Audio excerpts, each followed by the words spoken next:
Just because somebody sits in a high place does not mean that they are right all the time. Story time. Let me tell you something. This is my personal story, my life, okay? Believe it or not, I've been doing comedy for 19 years, all right? In December of 2010, I decided that I was going to get in my car, pack up all my stuff, and drive from Sumter, South Carolina, all the way to San Diego, California. And that is what I did. Drove all the way to San Diego, California. Stayed on my cousin's couch. And when I go to LA, I drive 2.5 hours from San Diego, California, all the way to Los Angeles, California. And when I first started doing it, you know what I mean, you got to go start digging into the comedy club scene. You want to go to the open mics. I'm essentially starting over in a whole nother state. Now in South Carolina, you know, in surrounding areas, I was headlining, I was doing my little thing, but I know that was just a blip on the screen. I had to venture out. So I had to start over in California, right?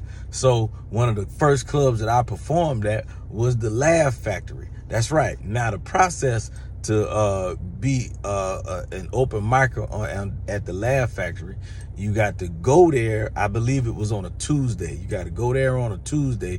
You got to stand in line outside the club, and then you have to sign your name on the paper and then come back the next week. Now, I've lived 2.5 hours away, so that means I had to drive 2.5 hours to Los Angeles, California. Find a park, which was almost impossible. You got to pay for parking. Then I had to walk from the parking garage to the Laugh Factory, wait in line, sign my name, and then leave.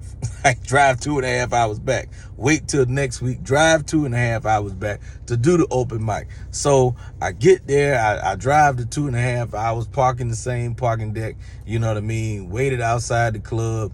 My name was already on the list. They let us in. It was a little different from the open mics that I had been to, because usually they'll do open mic section like during club hours. This time, nobody's in the club.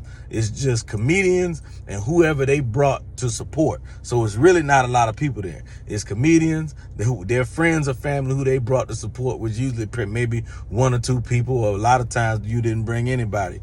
And you had one guy who was a manager. I don't remember his name. I remember he was a bald-headed guy, you know, had glasses, and he was fat.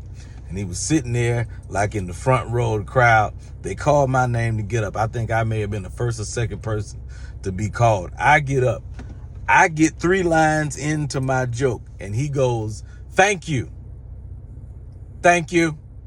I didn't get to the punchline, never finished the first joke. I did not get, I was like, I just remember setting up the joke. I didn't even finish the setup.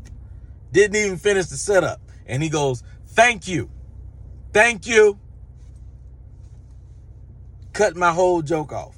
After driving 2.5 hours to sign my name, driving 2.5 hours back, turn around, waiting next week, driving 2.5 hours to be there, paying for parking and all of that, just to get my joke cut off before I even got to the, it was like 15 seconds. "Thank you." Nothing. Fast forward to now. I got millions of followers on social media. I'm touring the A-list market in comedy clubs all over America. I travel internationally. I'm doing well. Never heard from the guy, and all of the other comedians that he let finish do their entire set, I never heard from them either.